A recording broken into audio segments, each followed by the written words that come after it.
I'll never forget this. There was this one doctor, I went into his office. He shows me like his server in his server room. This is where I keep everything. And I'm like, wow, okay, got it. He has a server room, like standard stuff. Call the guy back. And he was in like a bad neighborhood. This is a true story. I call the guy back like, I don't know, it was like less than 6 months. And he's like, someone came in, broke in and stole the server. And I'm like, cloud. My brain was like, cloud, like Right. we're going to kill those other competitors because Right. we're going to be in the cloud. Right. And it was like little glimpses of hope that just like would validate our thinking over and over and over.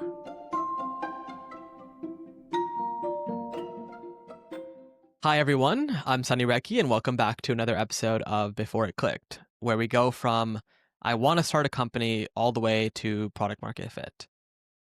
Today, I'm talking to Daniel Kivatinos, co-founder of DrChrono, which was the very first iPad-native electronic health records product.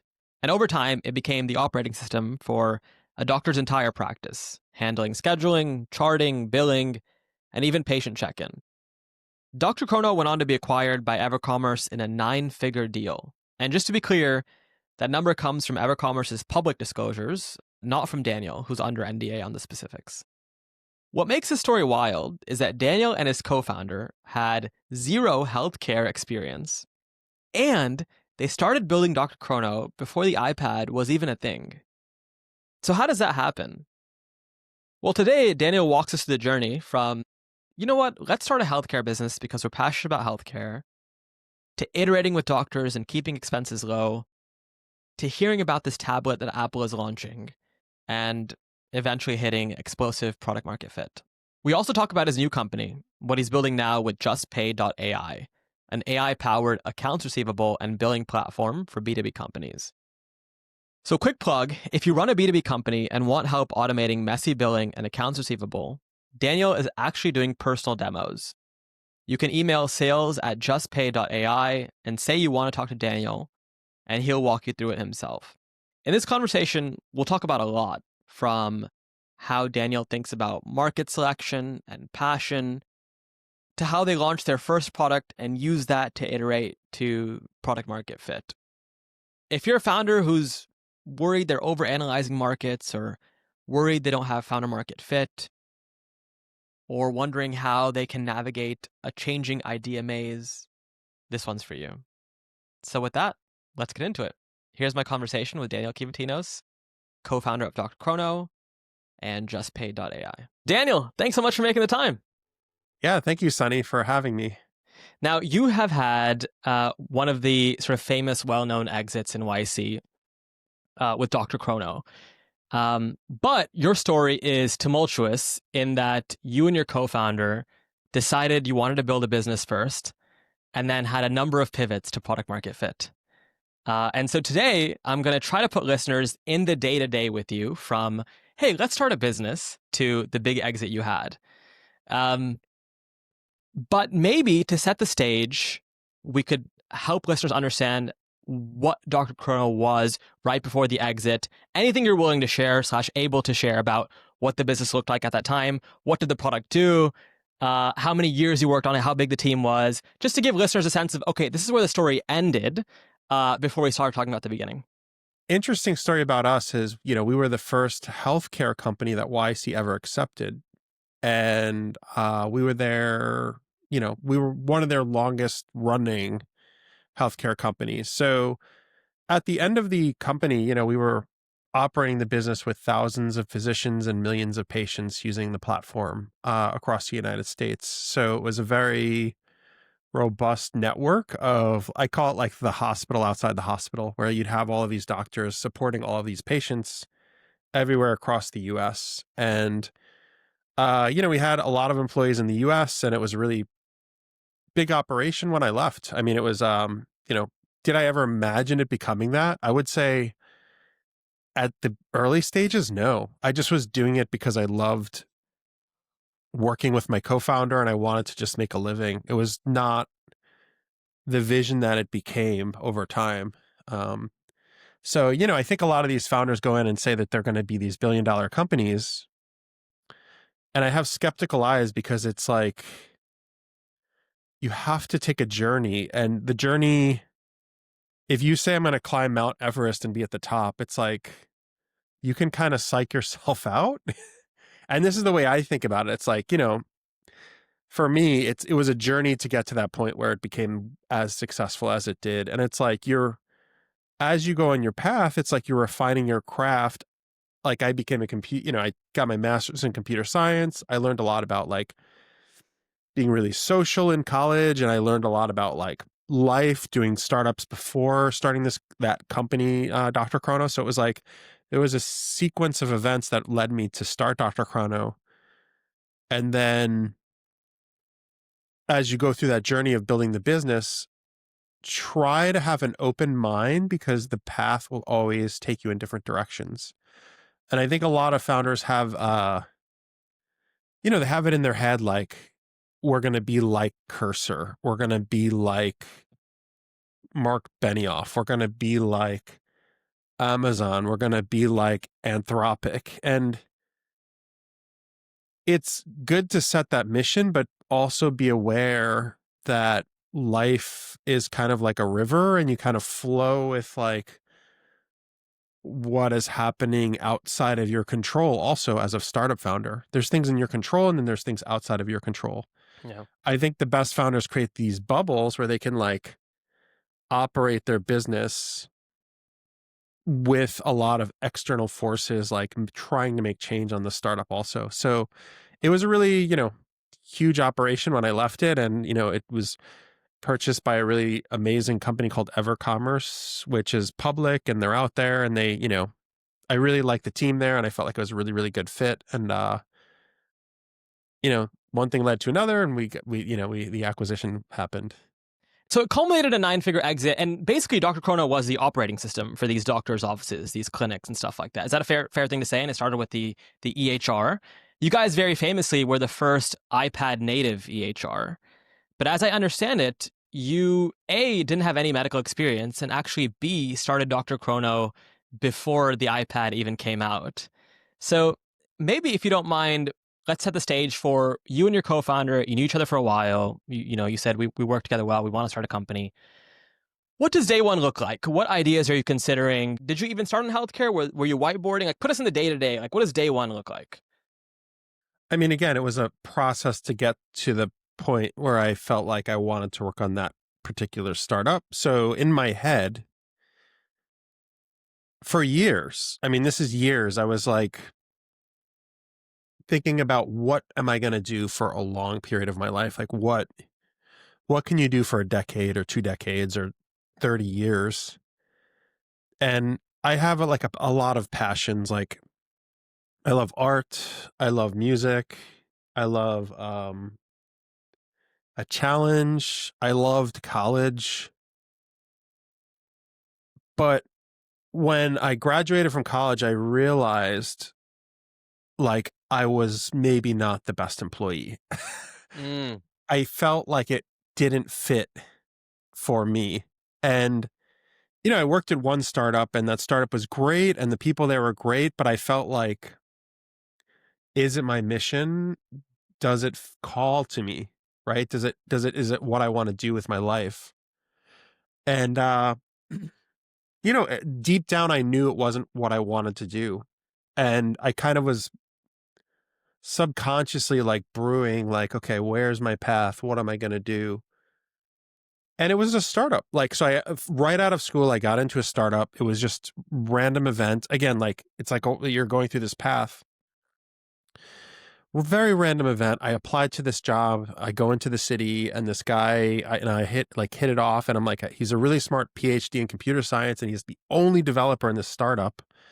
And I'm like, this is kind of cool. I could work with this one smart guy who has his PhD and I can learn from him about Linux and Unix and, SSHing and running servers and running Ethernet and coding up a website. And he was doing everything himself. And I think that's why, even though it wasn't what I wanted, the process of what he was doing is what I wanted to see. Like, because I felt like it was just so intriguing to me that like, it was almost like I don't know, like a musician or a small group of musicians can get together and like make music for like millions. And I'm like, he was doing that one person for literally like thousands. And I think that was a piece that I took where, before I started JustPaid.ai, I'm like, I love this like agility and fast pace environment in that sense. But I didn't have control because I was just developer number two at a startup, right? They just said, here's your task, do it, code, release the project. That was really challenging and stressful because it was only two engineers. So I was always stressed out because I'm like, they're throwing projects at me that I was just like, man, this is just a task and a challenge. And like, how am I going to get this done, right out of school? So, he shepherded me, this one person. And anyway, uh, as I go through that journey, like another startup recruits me. And it was honestly, part of it was I was getting paid very little, and it was really hard to make a living. Again, startups, this is like not for the faint of heart. I was not making like a lot of money. And if people put in your head that number that's like not a lot, it's that amount. And I was like Yeah. doing it because it felt right, like working with this person to me. Anyway, this other startup approaches me and they're like, you can, work with us. And it was very same dynamic. There was one developer. It's the same situation. And like they recruited me away from my first startup.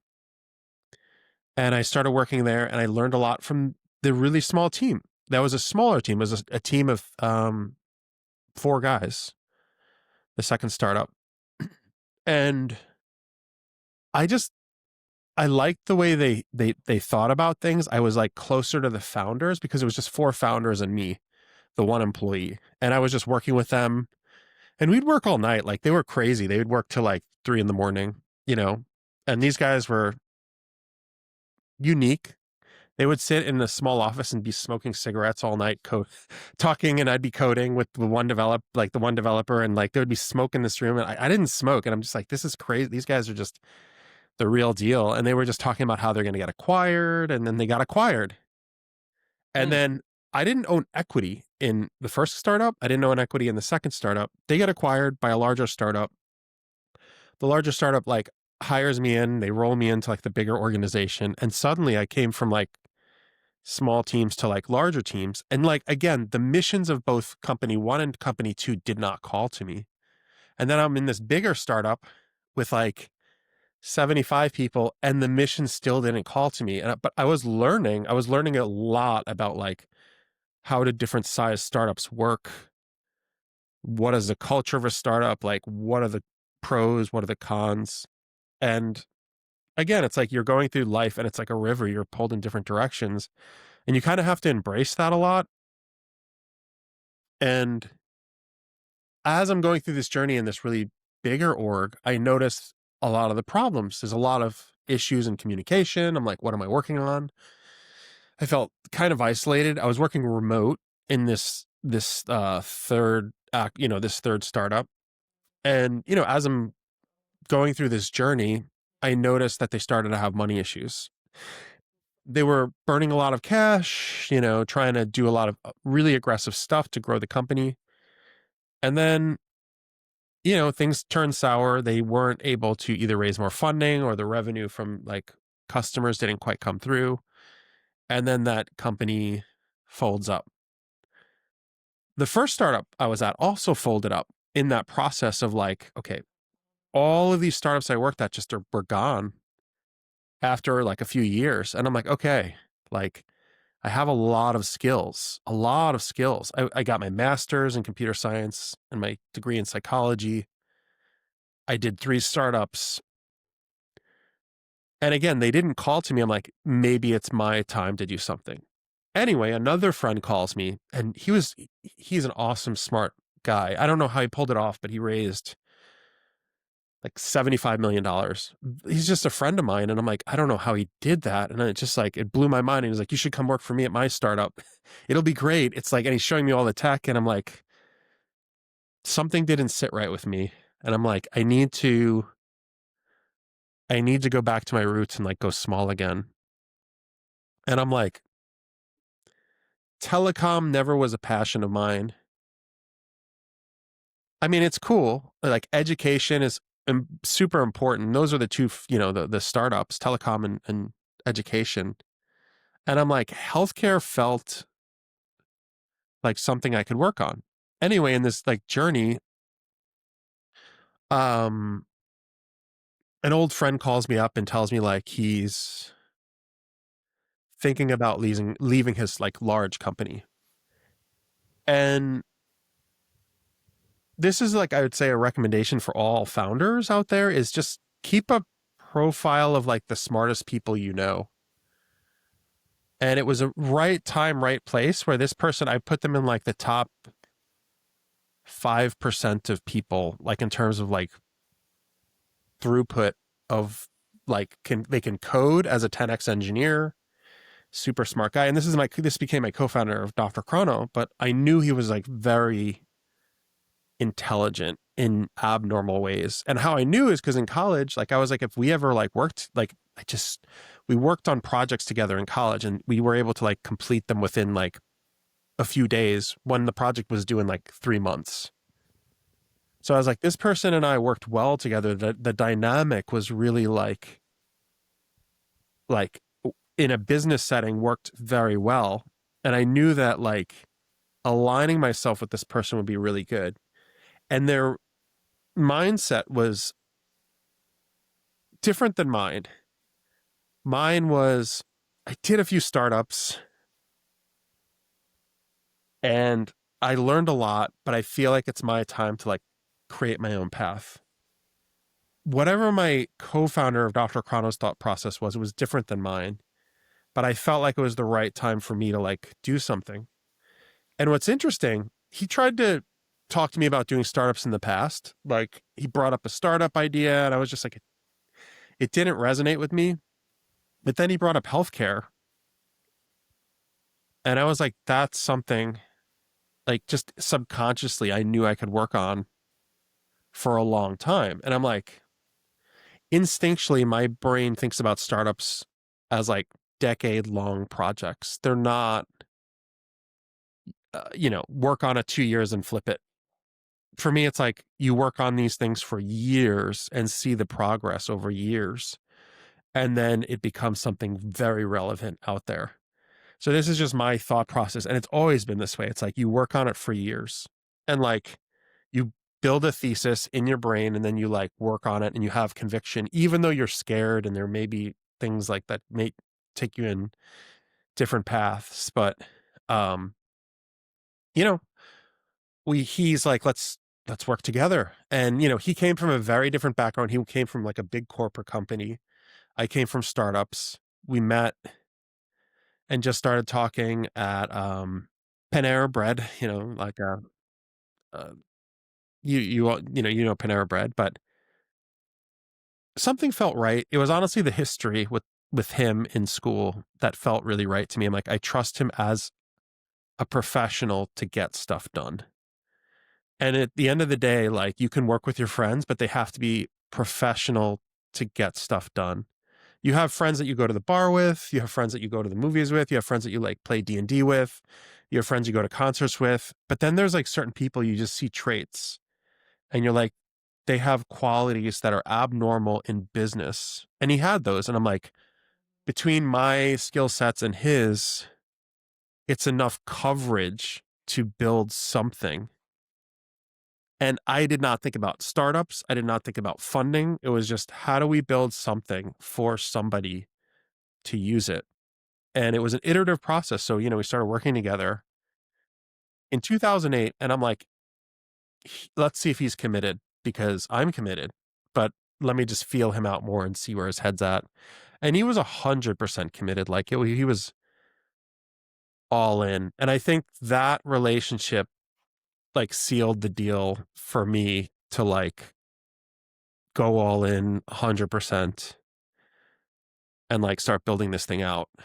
And so that's where sorry, it's a long-winded way to get to the answer, but in that process, I was like looking at like the music industry. I was looking at like the iPhone, I was fascinated by like mobile devices. I was like, these are going in different directions. And I was just looking at different like industries, like where would I work for a long period? But you just don't know until you're in the moment when it all kind of like connects together. And it took 30 years. I was a 30-year-old when I started my first company. So it took 30 years to get to that moment where I'm like, we're going all in on this. Um, you know, the venture ecosystem around startups, I mean, it's changed quite a lot in the last 10 years or so. And these days, founders will raise money and then ideate. And the consistent advice from VCs, from YC partners, is pick what you already know. It's often seen as the wrong decision to jump in an industry that you don't know, unless you're just willing to pay the cost of learning it, right? And there's many examples like this. As I was listening to you talk about how you landed on healthcare, it was a lot of intuition. It was a lot of, hey, what do I feel is worth a decade of my time? But did you not grapple with, okay, but I know, like, I have some founder market fit in telecom, I have some founder market fit in education. Am I doing myself a disservice by starting anew in healthcare? Did you grapple with this? I think you need to work on what you're passionate about. Like, even if you don't have domain expertise in it. Like for me, I was very good at software development. And that is like a blank slate for any space. Like you can go anywhere. And that's the way I felt about it. But it was little, there were like glimmers of like change that I could see. And I'm just like, it's apparent to me things are going to change. And one of those like apparent things that I just saw everywhere was like I would go to the doctor with my family, and like the doctors were using CDs. Everybody, I'm dating myself, but we would use CDs. You'd load it into like a laptop or a server, and then you would install like the medical record on the server in your office. That was just the way things were done pre 2008, 2007, 6, 5. People would just buy a CD, the company would mail it out, the doctor's office would get that CD, and then they would load that into their server. And in my head, I was thinking, let's just put it in a browser. Like, but we weren't even thinking about medical records per se. We were thinking about scheduling. So like the first intuition from my co-founder was like, scheduling makes sense in the cloud, in a web browser. And I didn't disagree with him. So when you're in alignment as co-founders, like, you just start coding it up and you start building it and you go with it. Can I, Um, can I ask, yeah, like, markets are semi-efficient. I mean, those efficiencies are created by entrepreneurs like you. But sometimes, there are like latent reasons why an industry is, backwards or older school. Like in fact, like there are reasons why a profitable business cannot solve that problem, and that's why it hasn't been done before. And I'm curious how you grappled with that. Like you guys were outsiders to the space. And you spotted these problems. You're like, this is obvious to fix. Did you grapple with this notion of, but maybe if it were worth solving, it would have already been solved. Maybe we just don't know the latent reasons why this problem exists. I think sometimes you just need to execute and not analyze the market. Fair. And, Okay. and I'll put you in my head. Yes. Like I had no job. I had a bank account with $50,000 in it. I had an apartment, and my apartment cost $1,000 a month. And I'm like, I can go a long time if I don't use my car, if I, just pay my insurance on my car and pay my rent and buy food. But I need to generate revenue fast to prove out this idea. Right. So, like, it was build fast, prototype, understand, get feedback, and see what people are going to use. Makes sense. Okay. So let's rewind the clock a little bit. Sorry, go ahead. I mean, like when you don't have investors, you have to just kind of run towards Yeah. a market because you can't analyze it quickly, right? My co-founder lived in New York City.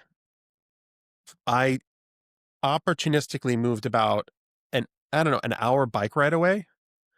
So I'd get on my bike. So I knew like geolocation, we could work together for long periods. So it was more like, can I situate the environment to be able to build something? Yeah. And we could have built honestly anything. It was just like getting in the same mind space. And like, if we're aligned in the same way, we could execute. And it doesn't matter if there's competitors or not. If you execute fast, it's more important to have like iterative fast cycles than to know the domain. Okay. Does that make sense? It does. It does. It does. It Yeah. does. Yeah. I I'm like, part of my goal of this podcast is to collect like different mental models of how people viewed, like, closing the idea maze. And that's certainly like an interesting one. Obviously, it worked out very well. The other one is like, I mean, there's like Flatiron Health, which sold for a couple billion, and Nat and Zach were complete outsiders to healthcare, and they said they spent basically 12 months just talking to people, right? And Yeah. like, that's a very long. Now, granted, they were part timing it at Google, but that's like it's like a very different approach. It's like, I'm not going to build, right? I'm just going to keep talking and talking until I Mm. land on something. But if we could wind the clock back a little bit, so you guys decide, look, healthcare we're passionate about. We can spend 10 years in healthcare. What does day two look like? So yeah, how do you land on what your first iteration is? To my co-founder's credit, he just intuitively wanted to, and JustPaid.chrono means time. Chrono means time. So he intuitively was like, let's build a calendar. And I'm like, doesn't seem wrong to me because in the web, you need a calendar. It's obvious to me. How quickly can we build it? Right? And the calendar came from him talking to physicians, or where did you guys get the calendar from? An idea. It was just honestly between us. So we were just Gotcha. like, this is like maybe this is the thing. Like, let's build a calendar Okay. because everybody needs the calendar, like their patients, and everybody needs to just calendar in life. So if we build a calendar for doctors, that might just be a thing to start, right? Okay. So at this Um, point in the journey, you haven't gone like door to door with physicians, shadowing doctors. That hasn't begun yet. correct. Okay. Okay. So your calendar, how long is it going to take to ship? And your answer was, I don't know, maybe like a few weeks. I don't know how long it took. It took a few months to A few really get months. like things really refined and Yeah. like Okay. it was, it took months. I'm not gonna say it was easy. Like Yeah. we were trying to get it working the way that we wanted it to work. Yeah. You didn't have vibe coding tools back then as well, so I think things took a No, little bit no vibe longer. code. There was no Right. vibe Right. coding tools. It was all like hand coded. So we would hand code everything and understand like, okay, does this work? Does this work well? Um, And along the way, are you running iterations by doctors, or you just sort of, it's just you two launching, building full time on the calendar? Like, what does the day to day look like there? I mean, for me, I just would say, would I use this if I was a doctor? I always put myself in the shoes of the user.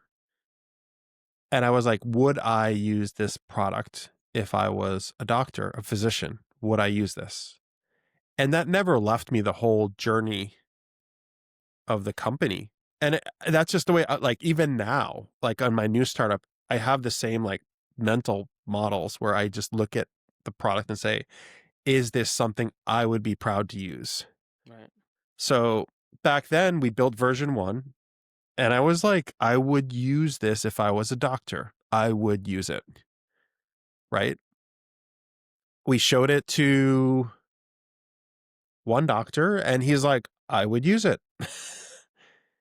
Right. And Okay. he just started using it. And he was using it daily. And it was really the first physician to really like get acclimated with the product. It's rare that you hear of two founders sort of in isolation build something that actually has a customer happy with it. So that's, I mean, you guys basically spent 3 months in isolation. You built this thing, and a physician got actual value out of it. That's a great first step. Yeah. Yeah. But we were also making it for us. Like it Right. wasn't for him. As Right. Right. strange Right. as that sounds, I was like, Right.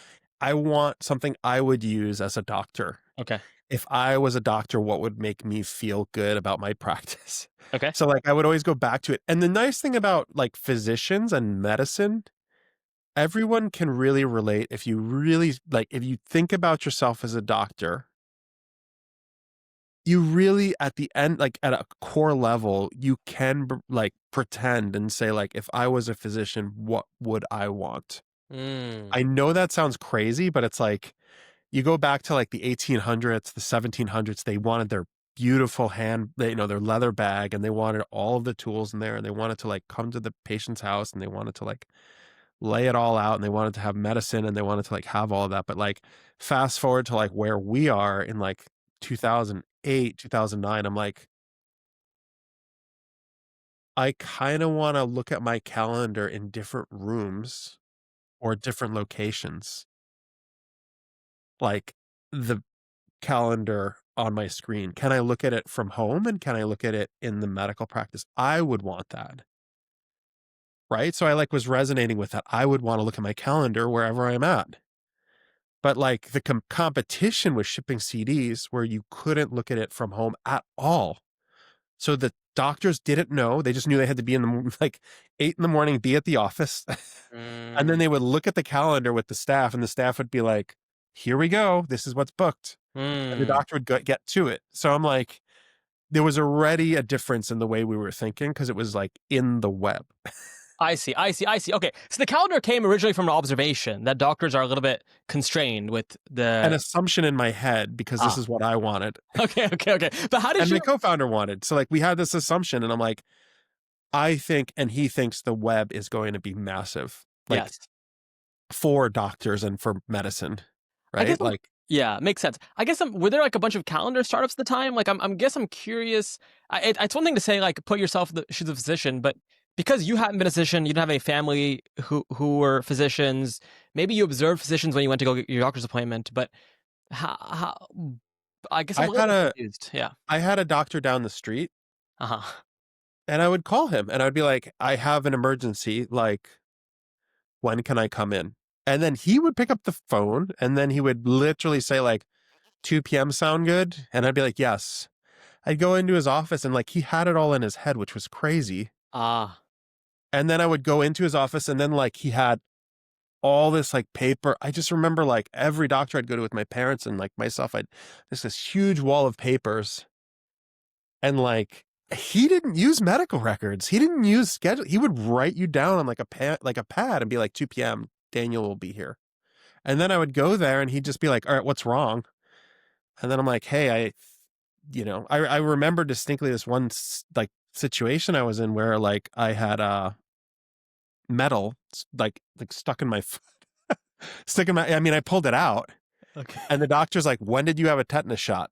Right. And I'm like, I don't know. And he's like, let me find your medical record. He looks around, he pulls it out. He's like, like flipping through the paper. And he's like, I don't remember when you had it. We're just going to give you another tetanus shot. Okay. So I'm seeing paper. I'm seeing paper. I'm seeing like guesses being made on his end. Like he was doing his best to take care of me, but there was nothing digital at all. And this is like 2007. Mm, mm. And same with my parents. Like my parents were on a lot of medications and like they would just write them down. Like, and then the doctor would be like, what medications are you on? And then my parents would hand them the paper. So everything was on paper, like the whole industry.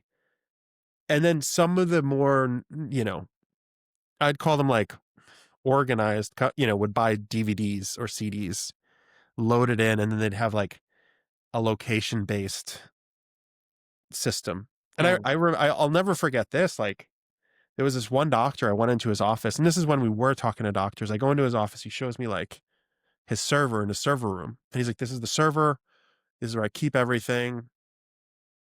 And I'm like, wow, okay, got it. He has a server room, like standard stuff, and he's got, his staff using that server. Call the guy back, and he was in like a bad neighborhood. This is a true story. I call the guy back, like, I don't know, it was like less than 6 months, and he's like, someone came in, broke in, and stole the server. And I'm like, cloud. My brain was like, cloud, like, Right. we're gonna kill those other competitors because we're Right. gonna be in the cloud. Right. And it was like little glimpses of hope that just like would validate our thinking over and over and over. Makes sense. Makes sense. Okay, so the calendar comes from personal observations from having in the doctor's offices. You launch this, you get a physician using it, but that's not where the story ends. So what happens next? I mean, at the end of the day, like what makes a successful startup is iterative cycles and making sure your team is like moving fast from feedback. I just think we had that ethos, and it was a really healthy ethos of, feedback, iterate, release, present to doctor, get feedback, iterate, release, present to doctor, feedback, iterate, release, present to doctor. And it didn't stop. It was like over and over and over and over and over and over and over. And when you do that, like you create a really healthy organization, which you're not disconnected from reality. And what was nice about our startup was we had no funding initially. So it was all focused on the user, not anyone's salaries. There was nothing. It was, Yeah. how do we get the user to use something? And my assumption was when it's valuable enough, revenue will flow for us to be healthy enough to make a living. Right? Was the goal a large business? Did you just want enough money to live in New York? Did you have a goal in mind? I mean, I had like levels of like success that I would think about in my head, but I didn't really go too far. It was like you're kind of living in the moment day to day. Yeah. Like, are the users happy? Is Yeah. anyone going to churn? Get the feedback from that user. Are the users happy? Like, it was a lot of that. And, I would see people that like owned small businesses around the area. And I'm like, can we get to that level where we could like sustain the business on its own? Yeah. And I've had like a few people that I saw that were successful. Like there was this one guy I knew who sold his startup and was able to buy a big house in Brooklyn. And, I'm like, he did something right. Like, and I saw the way that he iterated, and there were not that many startups. It wasn't like a thing. Right. There's just this one person. I was like, he was able to buy a brownstone in Brooklyn. And like, I'm pretty sure he was well off. I don't know how well off, but I'm like from that experience. But that person did it not in healthcare, but it was software. And I knew that it might be possible. Okay, so it's the two of you. You get one physician using it. You start collecting feedback from this one physician, and they tell you what, like, hey, I want these changes. Are you charging at this point? Is it free? We were taking feedback from them, Feedback. so it was more of a feedback loop. And they made recommendations to other doctors. Okay. So it actually was a really good experience for Okay. that doctor. He was very happy. Like he actually liked what we were doing. He trusted us. Like if you can build trust with somebody, they start to talk about you everywhere. And I think, there's a lot of pressure on startups to just generate revenue and to get revenue in the door. And it's like, is the user happy? Are they going to churn? Like you have to do a lot of check-ins. And I think that's the success of that early user. He felt very cared for. He knew we were working 24 hours a day on his account. So he felt like, I trust them. I'll put my name out there and I will recommend them to other doctors in the area. So it became more of a like small organic Hmm. growth Okay. And of then doctors.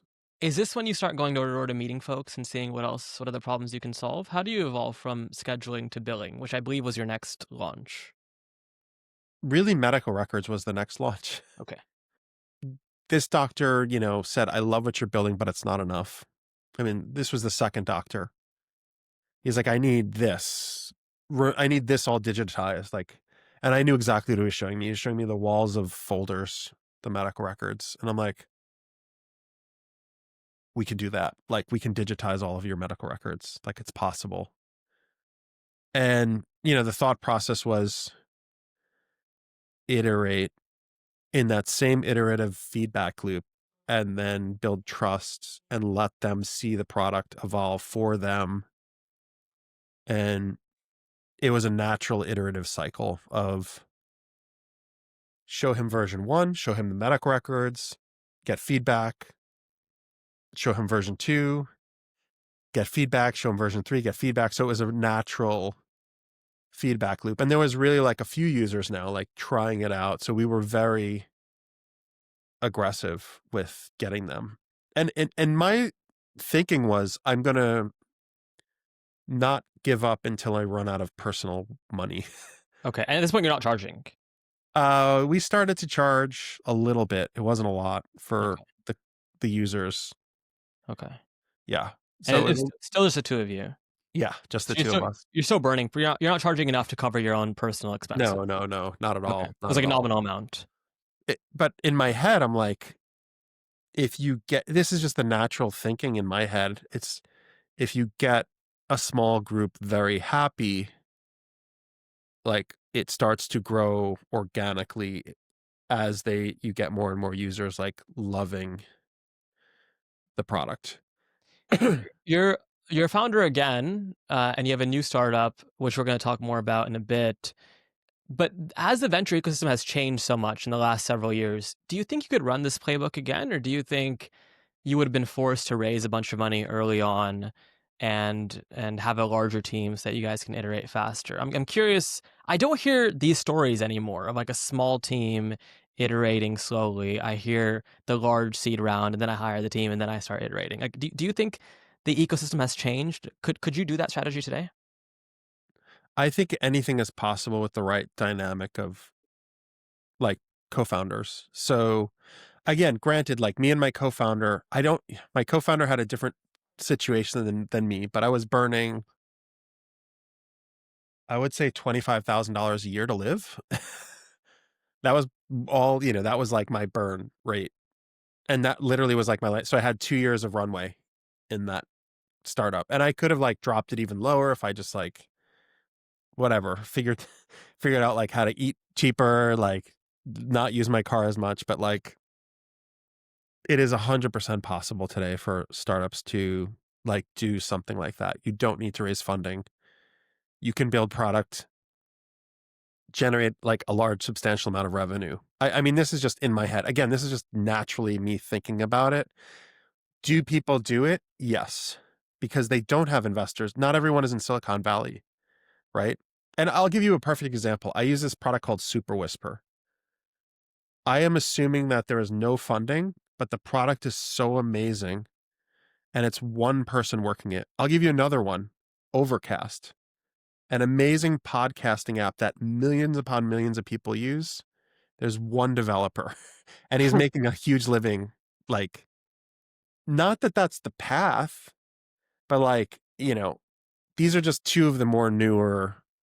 I would say Super Whisper. Maybe I'm wrong. I could be wrong, but I'm like, it looks like it's a sole developer and he's just really effing good. And he doesn't want any investors and he's just building this thing for himself. And it's like that good. You should try it. But I'm like, Mm. there are these like, but that's the type of founder that could go raise money 100% now. So Mm. he takes that same path that I took. Um, does that make sense? Yeah, it does. It does.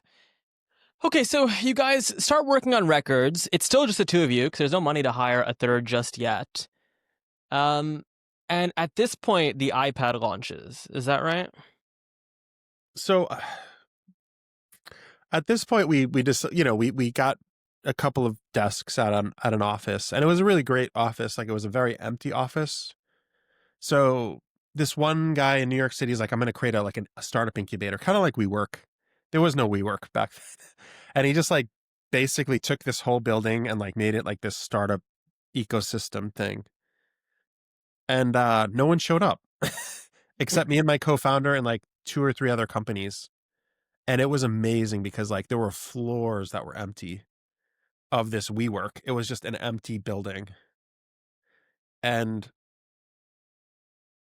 one day I'm just like kind of walking around and one of the startups in there is working on comic books for the iPhone. And then I had a glimmer of like, mm, why would you have comic books on an iPhone? Mm. And it like my brain started to like process. And I'm like, you could take medical records and put them on the iPhone. You could take medical billing and put it on the iPhone. You could take it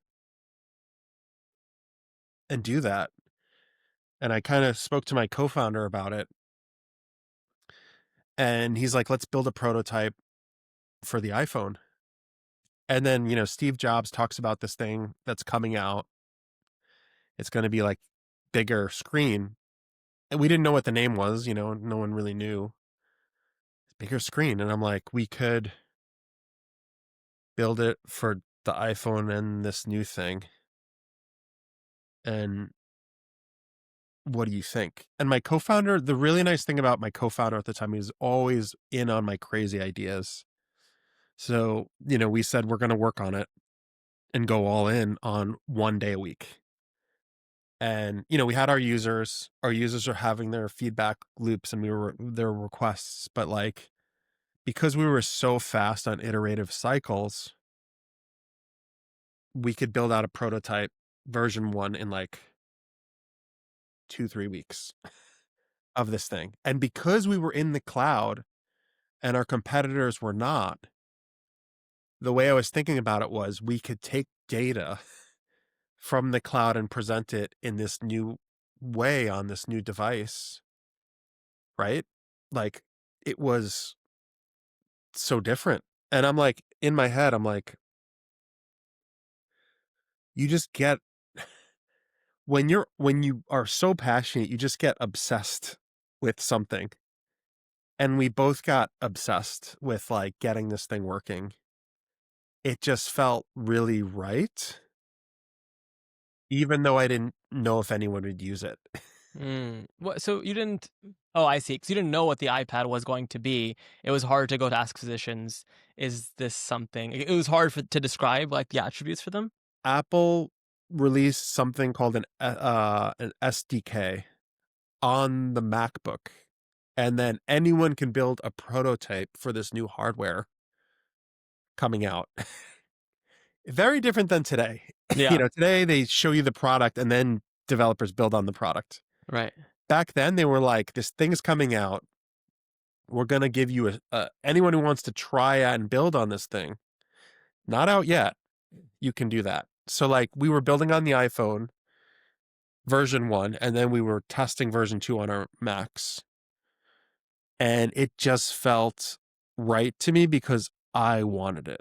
And a lot of it was that it was, if they're going to read comic books on iPhones, they're going to want to fulfill prescriptions on their iPhones. It makes sense to me. They don't know they want it yet, but I want it for myself if I was a doctor, and then they're going to want it too.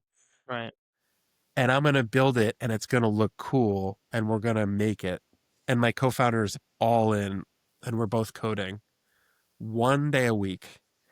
And it just was like this magic day for me every week. I would just get so excited because I would be like, this has never been done, like ever. And I've seen people use tablets, right? Like, yeah, I went to a doctor's office once and this guy had this like Windows tablet and it was all on the tablet. And he was like, he was just so frustrated. And I'm like, I could see the frustration. And it was like, it didn't, I don't know how to explain it. It looked like it was 20 pounds. It was so heavy. It looked like he was holding like like a 16-inch MacBook. He was just like pounding. And I'm just like, I don't want to use that. I'm not going to build for that tablet, like the Windows tablet. And it was I don't know, Windows is doing a lot of stuff to try, different ideas. But for me, that didn't feel right. But I don't know. I just felt like Apple would do it different than whatever that thing was because that didn't work for people. It didn't work for the doctors. It didn't excite me. Like I never even asked the doctor. I was like, it doesn't excite me to build on this like device because it looks broken already. But what Apple is going to come out with, like, it felt different to me. Can I ask if Yeah. if Apple wasn't launching the tablet, if it was just about the iPhone, would you have still proceeded with this build? I think that's what kicked us into high gear was the the laptop sorry, the iPad coming out. It kicked us into high gear because I'm like, there's going to be this day, April 14th, 2010. April 14th, 2010, the iPad is coming out. And what if a doctor walks into an Apple store and buys this and then there's a medical record on it? Now, it just made me think and get excited about it for no reason. It was just into it was no like massive research team. There was no like it was just gut reaction. Yeah. And you know, you just feel it. And I'm like, I don't know, I feel it felt so right to me. And my co-founder had when you have a co-founder that's 100% on board, it's great because you can get stuff done so fast. And he was all in on that and he was doing his best and I was doing my best to make it reality. And there was no one else in the world doing it, which is insane. There was zero other competitors building on the iPad. Everyone thought it was going to be a toy. They thought the battery life was going to be garbage. They thought if you touched it and you were sick, you would infect it. They thought if you dropped it on the ground, it was just like a piece of glass that would just shatter. They just thought it wasn't like secure. There was so much FUD, like fear and like doubt thrown at it that everyone else recoiled. Was there Yeah. not a moment where you thought, well, shit, what if they're right? What if like it people don't want to buy it and put it in a doctor's office because they think germs are going to be on it, or it does have a shitty battery life? Like, are we wasting our time here? Did you grapple with this? Eh, Startups are about risk and you minimize risk because we worked 6 days a week in that startup. 5 days were towards core product. One day was towards iPad Yeah. and iPhone. So the risk was like, if this fails, we still have the core Right. web product. And I was just like, we're like seeing things play out. But like, if it failed, I felt like it wasn't a big risk for us. So you kind of, again, those iterative cycles are very quick. If you kind of fail on something, you just move to the other piece and you just iterate over here. How interesting. The bet that you guys spent 1/6 of your time on is the one that brought you to product market fit. Really interesting. I think it was an accumulation of all of it. It wasn't just that. Sure. So like we had to spend all those years like refining those other pieces to make the iPad hyper functional. Like it wasn't so it was actually like we didn't see it, but it came to that point and then it was like this hyper functional thing. Yeah. You know, if you look at Netflix, I like to look at us like Netflix because Netflix was the same way. It was they were shipping DVDs out to people. They got the idea that everything is going to be in the web. So they built a web version of Netflix. And then out of nowhere, this like mobile revolution happens. And they're like, they were thinking like us, Mm. very similar. And Pandora thinking like us, like they're, and Uber. There was like a cohort of startups that like started their inception. And then mobile was just the natural evolution of all of those companies to like push them like very, very fast forward. So like we just saw it, Netflix saw it, you know, and Pandora saw it. Those were like again, like when the iPad launched, there were 100 apps on the iPad in day one, and JustPaid.ai was one of them. Mm. Only 100 developers that would app, Apple's Apple, but it was only 100 apps on day one. That was it. I remember like it launches and I look at it and I'm like, we're in there. We're in the App Store, day one of the iPad. New device, people are excited, people want to try it out. And I remember we bought two iPads, you were limited. You can only buy so many. So we bought our two iPads. And I remember I plugged it in and then unplugged it. I'm like, let's see if it's like the shitty Windows thing that we had, seen, which the battery life was like an hour. I put it on my desk, didn't charge the freaking thing for a month. And I'm like, holy shit. Mm, Holy the way they designed the battery life back then, mm, it just like I don't know what they did, but it lasted a month on my desk. And I'm like, mm. you could literally operate for weeks as a doctor and not have to plug it in. And then like you would tap and it just would work. On the Windows thing, you had to like punch it and it would like maybe work. And you had an hour of time on that thing. Right. And I'm like, man, this thing is very different. And we Where made the right bet. And I just felt it like more and more and more. And I'm like, it has a camera on it. It's like native inside of it. And you can access the camera.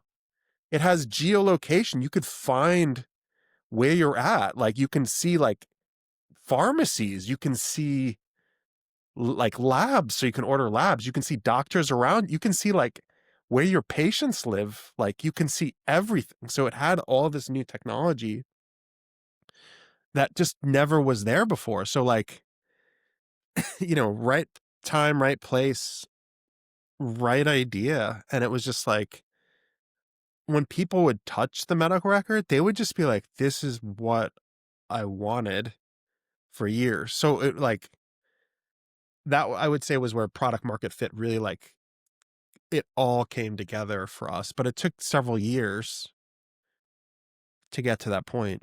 in the interim, you started off with 2 years of runway. Did your web product eventually did that become profitable for you? Is that how you lasted several years?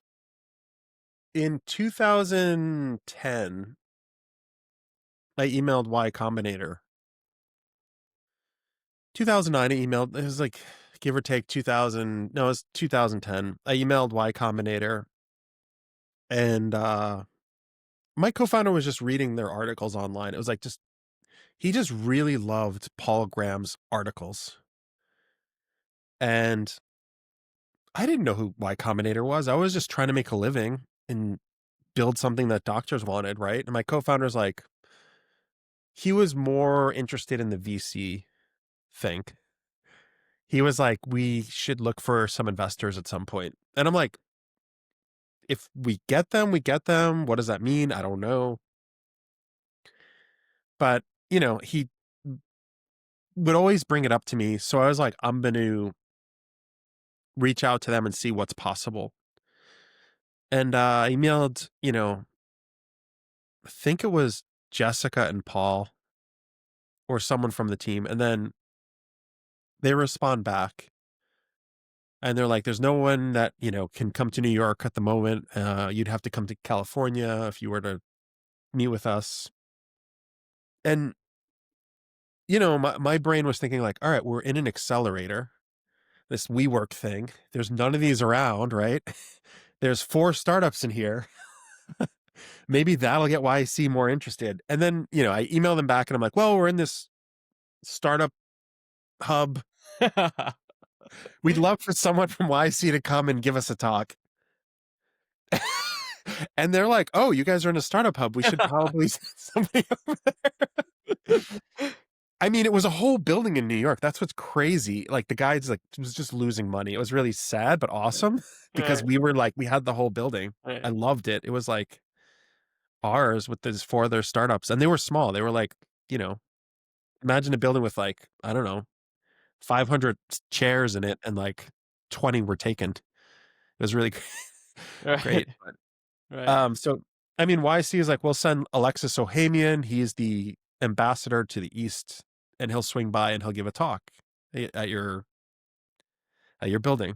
He comes into the building, he comes up the elevator. I got all the other startups excited. And we all go sit in a room, and it was honestly like 10 people. It was like 10 people and Alexis Ohanian. And Reddit wasn't that big back then.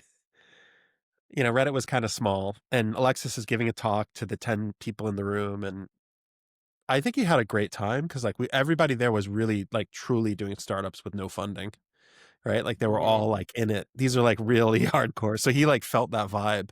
mm, And then he, after the talk, I'm like, can you come over to our desks and we'll just sit down and we'll talk a little bit here and like you can see what we're working on. I mean, I'll never forget, like I'm like, check this out. And I show him like the iPad. Instantly, I saw it. He's just like, wait, you're featured by Apple? Because Apple, there was no one else there. right. It was JustPaid.ai. And like we were the one. And like he's like, you have no investors. And like I just saw him like, he's like, well, you should fly out and you should meet, you know, Jessica and Paul, and then we'll have a Mm. conversation. At this point, how many years in are we? I mean, me and my co-founder met in 2008, incorporated in 2009, 2010. So this is 3 years in, give or take. So Three years I in mean, since you quit yeah, your job. I didn't quit. My company was Oh, shuttered. yeah, yeah, Right, it went, yeah, I did. right. But Yep. 3 years since you hadn't had income, basically. Yeah. So I was running on fumes personally, which was fine. I was going to go till the end. Like, I had faith we were going to like get bigger customers. It was just like, I had faith. I don't know. Of course there's dark days. It's like, you're like, what am I working on? Why am I doing this to myself? Because some of my friends were like buying nice houses and they were buying cars. And meanwhile, I'm kind of like in an apartment, like with nothing except my laptop, my co-founder. And then like, there were a few other people that like believed in us at the time. So it was really, that's where I think the psychology would mess with me because I'd see people buying things like going out to dinner. You know, I, Totally. I would be like, "Oh, you're going to go out to dinner. That's cool." And I would, and my friends would go. They would go out. They would like have fun, and I'd be like, "Okay, okay, go have fun." So, So it was, this is so interesting because this entire time I have been so amazed by the strength of your intuition of like, look, I know this is going to be big because I want it so badly, and therefore I trust that it will be a big business. So this is the first time I'm hearing in this conversation that there were moments where you're like, well, fuck, maybe it's not going to work out. What what got you past that? Because you weren't sitting on 3 million of venture capital that would cover you in a dark moment. So what got you past that? I mean, the users like relying on us really made me like feel like I was on a mission. And then my co-founder who quit his job to work with me and is working full time with his livelihood. Like we had real users actually using it like day in and day out. It felt wrong to just shut it down Hmm. and then letting my co-founder down. Like those were external forces psychologically that made me not want to quit. Hmm. Yeah. And once the iPad launches, does everything gets easier from there? Is it a paid iPad app? Like what how do you start making a bunch of money? Yeah. So I mean, that was like the first time we got successful salespeople. So like we pulled in a couple of people and then Oh, we because all you raised. Because you had raised money. That's no, no, no, no, no, no. oh. So sorry, this is before YC invested. So we pulled in a couple of salespeople, figured out how to like give them a commission. They were all in. Like they kind of just bought into they they bought into it. They were like really just enamored with like what we were working on and they liked the team. And they were able to like start selling. Like so the revenue was, it was becoming real at that point. Like we were starting to like get real revenue and real users. And I think part of what um Y Combinator saw when they came, Alexis Ohanian, he saw the salespeople, he saw the hustle, he saw like a team with no funding, like building something. Uh, did we need Y Combinator? I think it was just a support system. I viewed it as like an extra support system that could help us from a different lens Yeah. to help build our company. Yeah. But we did hire salespeople at that point, and they were like working. And why hire sales instead of doing it yourself? Is it because you guys are busy coding?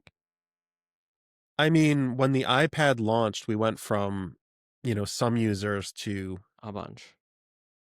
I mean, it was unreal. Yeah. Like when the iPad launched, they were just flying out of the Apple stores. And for some reason, the medical community, they had such a high curiosity about the device Hmm. that they were buying them in mass everywhere. Even though the medical industry was like not seeing what we were seeing and Hmm. at mass. And like, I don't know how to explain it. It's like Tesla in the early days when like people were like electric batteries. That's not going to work. Like they Tesla saw something a lot of other car companies didn't want to see. And they're like, that's not going to work. Like that's how the industry kind of saw it, but yet the customers kept buying Teslas.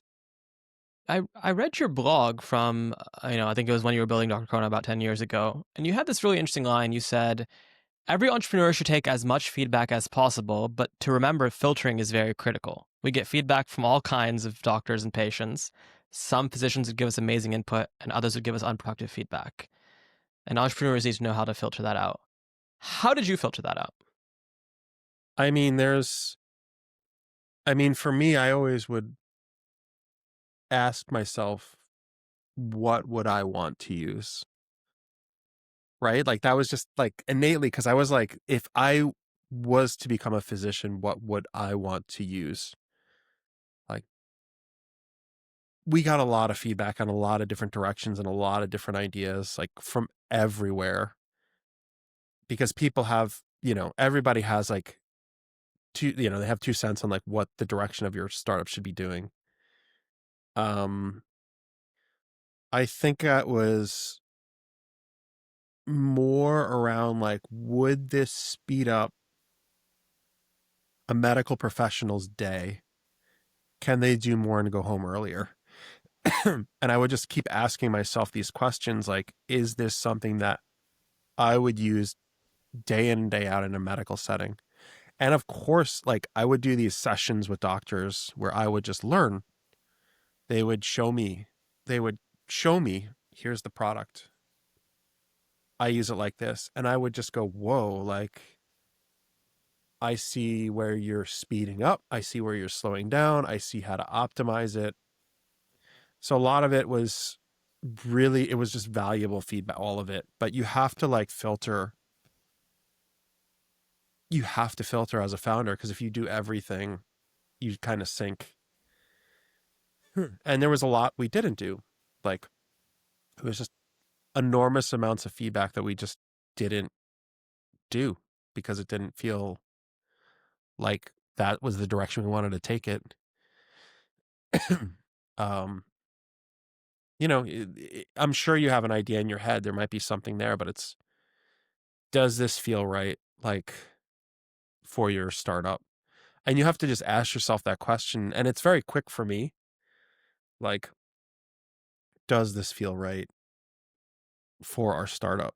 Um, Yeah, I love this thread of like just rely heavier on your intuition. I mean, maybe I'm constitutionally not like that, but I often say, okay, go back to the persona. What do they want? What do they want? And I love your sort of consistent thread of like, look, you have to put yourself in the shoes and make those decisions. I think Brian Chesky, he gave a talk very recently about founder mode, and he was articulating what I'm saying very closely. Where like I don't know if you've seen that talk, but I'm familiar with the founder mode ethos. I don't know if I saw the talk though, but I understand the purpose of being in the details, right? I mean, it was a really interesting talk because he was saying the same thing in a different way. Okay. It's the same. So he hired a bunch of executives to run Airbnb, and he almost felt like he wasn't worthy to be at his own company because these people were highly seasoned, older than him. Some of them older, some of them younger, but they were just like hyper like seasoned executives. So he surrounded himself with all of these people, didn't listen to his own intuition, just followed what they were telling him. COVID happens. And then they all asked him, like, what should we do? And it gave him a moment to take back his trust in himself because his executives were shattered. They were horrified by like the revenue went to zero. What the fuck do we do, Brian? Like, and he realized like he started to make those decisions intuitively again. Mm. And he never wanted to take it back because he realized the company was executing appropriately instead of like running in 30, 40, 50 different directions because there were fiefdoms. There were fiefdoms of executives doing things in this company that would pull it in different directions. And something was happening there that he felt was wrong. He articulates it very well in the talk, but like he went back to like trusting like this fundamental thing, which was like he built Airbnb to have this like really good experience in someone's home. And he just like he reset a lot of the executives. And it was a rough, in this talk, it was a rough talk where he basically was like, you either stick with me in the vision now or you leave. And he was like curating his team after COVID a lot because a lot of them were like, when are we going back to normal? Right? Because COVID ended and then like they were just like, we need to just change it up. And he's like, the company's way more profitable. It's stronger. Like we're not going back to the way it used to be. But like he was basically trusting a lot of his instincts again to like run parts of the business like where he wants to take the business. Not every entrepreneur is like right all of the time, right? Like I don't think that that's what I'm saying, but like don't disregard your intuition like when building your company because Mm. it's really important. I do feel like founders do get disconnected though when they don't talk to users. So you need to use your intuition, but you have to talk to users also. And if they're not using it, you're like in la la land. Mm. Like you're just building something that no one cares about if you're just like there was always this hyper feedback loop always in my culture. It's like talk to users or you're disconnected. Like talk Mm. to the user. Um Did you have a direct competitor before the iPad launch? yes. Yeah. So there were many, many, many. And how did you deal with that? Especially because I imagine you're one of the few bootstrap players in the space. And did you not feel this like competitors are nipping at our heels? Like, what do we do about this? Or did you just stay focused on your customer base? I do think it rattles a lot of people, a lot of founders, a lot of like employees when you see like this company raised $200 million. I personally like would not look at that. I actively was like, what is going to make our company better today? Even though other team members of mine would get rattled a lot, a lot. That's Um, interesting. I mean, Andrew Wilkinson, who the Tiny founder, he has this like whole story about he started Flow, which preceded Asana, and then when Asana raised like I don't know ungodly amounts of money, it completely crushed Flow's business. Right, it mm, crushed their growth. So it does happen. mm. How did you? I guess. How did you think about that when it was just you two? Well, play out Flow. If he did Flow for 10 years, would it have grown? If you look at Reddit, and this is just an argument to it, it's like Dig. Do you know Dig? Yeah, Digg. yeah.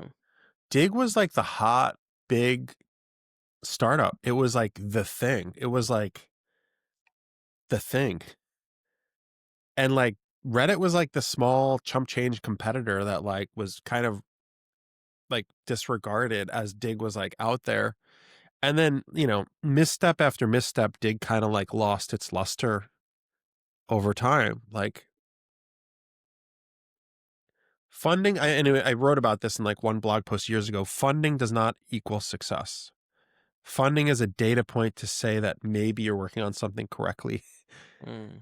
But with funding, I remember sitting down with like a public CEO of a company and they just went public. And this is years ago. This is just some other random healthcare startup that went public. And the team there is like, we burned so much capital on so much inefficiency. And I almost fell over. I'm like, holy crap. And like, they didn't do well. The company was not doing well. Like, the stock fell Right. a lot. But I'm like, I don't think everyone became wealthy from that experience.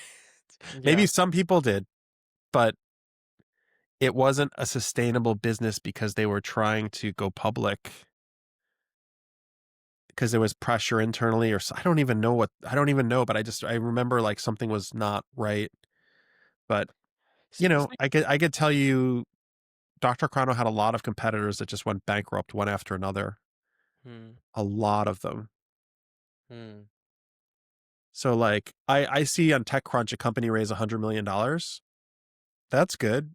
Use the capital efficiently, don't burn it all. Get revenue up. If you don't do that, if you're just having like big parties in San Francisco and like you're just kind of like wasting time and the team becomes highly political and you're basically polarized where you're not iterating quickly anymore, you're done. Like, I think it's about iterative cycles. Like, again, like the best startups have really good alignment, fast iterative cycles. Try to have as little team members as possible. It's important to grow the company, but don't just grow it to grow it, because there was like a number in like, I don't know, 2018, 2019. It was like cool to tell people you had like a massive amount of employees. That's bloat in my mind. It's like, are they actually effective? Like, what's the revenue cost per employee? Hmm. Right? Like, I view it as like, what is your revenue, and divide the employee base by that amount. And that's like how efficient the company actually is. Like Cursor, love it or hate it, like they're efficient as hell. Hmm. I see them doing a lot right, and people are addicted to their product because they're doing so much fast and right to keep people using their product. So your philosophy is if you iterate with a team that is sufficiently lean, like so it is of. I mean, you grow to fill your needs, but not more than that, and you iterate fast enough over a long enough horizon, like nothing else matters, including the presence of competitors. That's basically your philosophy summed up. Is that right? I mean, you can raise a lot of money. Like some of my friends have raised hundreds of millions of dollars, and they tell me like it sets a precedent. The precedent is we're big, we're bad, we're killing it, and like no one can crush us. So like there's not a wrong path. Mm. I don't think either is a wrong path. I think they're both just paths. I do feel like you can say one is better than the other. That's not true. It's like they're both really good paths. Mm. Like if you look at Epic, do you know Epic? Yeah, of course. Yeah. They raised very little Yeah. money. A big multi-billion-dollar company, very little money. They just were getting feedback loops, but you do that over the course of 30, 40 years. You look back and you have, I don't know, billions in revenue, Yeah. you know? It just, yeah. Yeah, it's a great segue into Just Paid, which is your newest company. I'm really curious to well, first let's obviously set the stage for what you guys do. You know where the team is today, but also again, like the venture ecosystem has changed so much in the last 10 years. I'm actually really curious to hear how your founding experience, this philosophy of ideating quickly, keep the team lean, how that has changed in a world that is readily funding companies everywhere, and then these large teams find products to build. I mean, it's definitely a different organization because my first company, I had one co-founder. So there are two of us. In this company, there's three co-founders. So the dynamic is very different. Every startup is different. It's like, I view it as like a band in music. It's like you can't recreate the Beatles. You just can't. You can't Mm, recreate Elvis. You just can't. It's like that there's a moment in time. So like this is that moment in time, which is unique from that moment in the past. I'm also taking a different approach in this company for every startup is an experiment. At the end of the day, it's like, will this grow into something that's hyper successful? But in this startup, I kind of, we designed it as a remote team, right? So like the team is fully remote. My co-founder lives near me. One of my co-founders. My other co-founder comes a lot to visit, but that is a different dynamic there. Um, the team is international, so it's very different perspectives where you have people from all over the world working on your startup, which is really great because you get talent from everywhere. You're not just hiring like people out of Google or people Right. that were like want to work in Silicon Valley at a startup. So you get like a different ethos there. But there's some core traits that like I just innately have in me, which is like guide the company through what I want to use. Yeah. Right? Like what would I and the nice thing about this company is I use our product daily. So we build like an AI AR accounts receivable agent like billing platform, right? And there is new stuff coming to make it super hyper flexible. But like I'm envisioning a world where anyone who wants to do a startup has an AR accounts receivable agent team that can basically bill for anything. Today, like billing is very rigid. Like you have a salesperson, they have to sell it at this price. It's hard to negotiate. There's very little leverage. But if you give guidelines on like how you should, make a sale, they should have like a lot more latitude to do it to close a deal. And like it's not that way. So like you should be able to throw anything into a billing system and then it should like try to collect that revenue for you. So, unstructured, like you take a DocuSign, you could write anything in there and you're closing, I don't know, say you're trying to sell Atlassian 200 seats on some software. And then they have like requirements, they put all that in there. And then you have requirements, you put all that in there. And then normally what happens today is you just give it to the finance team and then they figure out how to bill for it. So you have a finance person or a founder who's like stressed out and they're like, all right, let me figure out how to bill for this. We're just going to like let it happen magically in the Mm. background. And like, why do this startup? Because it felt right to me. I would have used this product in the past. I want to use this product in the future. And I'm like, it's great to have something that like you can just bill anything. Like everything out there right now is very rigid. It's like TurboTax. Does that make sense? Like the thing that's so nice about like ChatGPT is it's so open to whatever you give it and it will figure out how to give you a result back. Billing should be very similar where like the sales team will come in and say, we close the deal. It's a $2 million deal. This is how it's going to be billed. The finance team doesn't have to know all of the requirements. So we would come in, have our AI build it out, and then it would just build whatever creative thing that they were thinking. Um, And there are a lot of prospective founders, entrepreneurial folks listening. Any plug for them? Are you hiring? Are you focused on go to market? Like what? Any plug for the audience? I mean, if you're interested in JustPaid and using it, I could personally give you a demo. Just request me. Just, shoot an email to us at sales@justpaid.ai or go to the website and just say, I want to talk to Daniel and I'm happy to like do a personal demo. So I do them because it's important to like just get all that feedback as people are like trying to figure out how to use the product. The last question I wanted to end on, especially in your case, is there was this there was this thesis in the early 2010s that founders who are complete outsiders could come into an industry and upend it with technology. The world has changed a lot since then. Industries are more tech forward. This is kind of happening now with AI, but I'm curious, do you think a DrChrono, two outsiders to some vertical could happen today? Depending on the industry, yes. So there's like moments in time where you can take a newer technology and disrupt like something that's existing. And I think it's sort of happening with legal, with AI, right? So like you can have these legal models really help a lawyer do like 10x the work So what is that going to do to the legal industry? But like, take that example and like apply that to everything. Mm, AI is what mobile was when I started mm, JustPaid.chrono. It's this mm. everyone says it's going to be bigger, it's going to change the world. They're the same to me. They're the same to me cuz like people needed mobile. Like it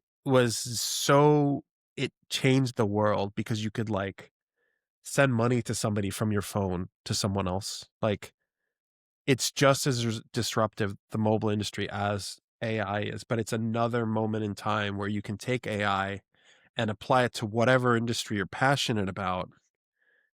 And you probably, if you execute well, could like disrupt an industry. Maybe not disrupt, but make it more efficient in some way. Like, I don't know, like 10 years ago, lawyers were literally using templates. So what would happen is a legal firm they'd gather all this insight and intel. They would build out legal templates, like one for, a PIIA, which is like IP assignment agreements. They would have NDAs. They would have acquisition agreements. They would have all of these documents like prepared. And then like they would have to like rework those per whatever encounter happened.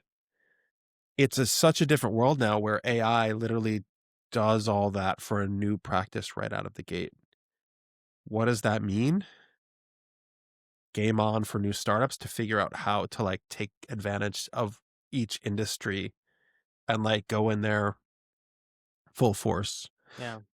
I mean, I think, there's even more risk. Like, let's take that risk and multiply it out, which is space. Like, I'm talking to a lot of founders who are building stuff for like space, like different ideas in space.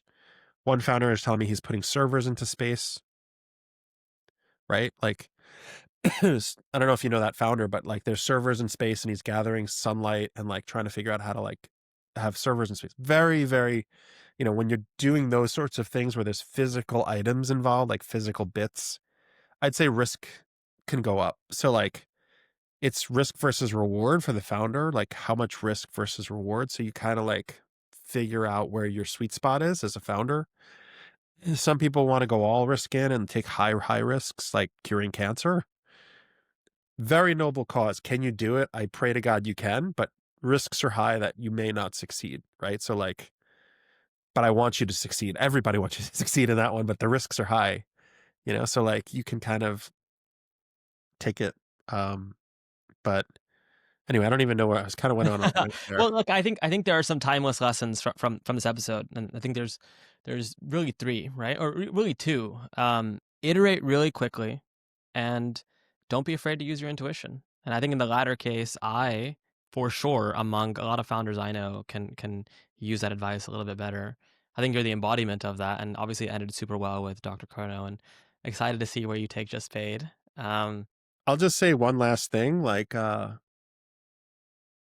just this zone of questioning yourself. Like, I have one friend and he went through YC Winter 23 with me. And he's such a nice guy, but man, he questioned himself the whole way up until demo day. Didn't do demo day. Questioned himself after demo day for many years and then shut his company down. I went to YC. There was another founder, true story, last Friday. This guy was questioning everything. mm, And I'm like, what do you want to do? What mm, do you like? You have a moment in time where you're going to do demo day in 15 days. Like, what are you going to do? Like, mm, you're just not going to do demo day? mm, Like, that's okay, but like it builds upon that. You build mm, upon like momentum begets more momentum. It's like, but the reverse is very, very true. Like lack of momentum creates more lack of momentum, creates more lack of momentum. So like if you're a startup founder, like it's great to like analyze markets, but like you can only do that for so long before like you're wasting just time in your life, right? yeah, Either you do it or you don't. yeah, Like you kind of have to just take the risk, and people want to de-risk by analyzing things. I'll tell you, VCs analyze things and they burn cash, and some of them lose their money. Like even VCs can't figure it out. That's why it's a venture capital. Like they're kind of venturing into something and it's an unknown. area and they're hoping like they make their money back. Yeah. So like, it's worth the risk to take it. And, if you're a founder going, it's worth going that path. But Daniel, thank you for your time. This is great. awesome. I appreciate it. Awesome, Sunny. It was a lot of fun. Thank you for having me.